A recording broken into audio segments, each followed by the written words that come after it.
কেউ যদি আমরা এই ভয়ঙ্কর স্বপ্ন রাতে দেখে ফেলি, যেটাকে আমরা নাইট মেয়ার বলি বা হরর ড্রিম বলি, সেক্ষেত্রে হাদিসের আলোকে আমরা বলতে পারি যে আপনি 6টি কাজ করবেন।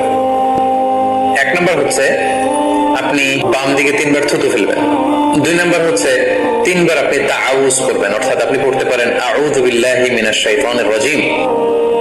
3 নম্বরে আপনি যদি আপনার ঘুমকে আবারও কন্টিনিউ করতে চান, তাহলে বা দিকে থেকে যদি স্বপ্ন দেখেন, তাহলে আপনি ডান দিকে টার্ন করবেন। আপনি ডান কাতে ঘুমাচ্ছিলেন, এরকম যদি হয় তাহলে বাম দিকে আপনি সরে যাবেন, অথবা যেখানে শুয়েছিলেন ওই জায়গাটা চেঞ্জ করে অন্য কোথাও শোবেন। 4 নম্বর হচ্ছে আপনি যদি ঘুম আর কন্টিনিউ করতে না চান, তাহলে আপনি ওযু করে ফেলবেন। 5 নম্বর হচ্ছে এই স্বপ্ন আপনি কারোর সাথে শেয়ার করবেন না।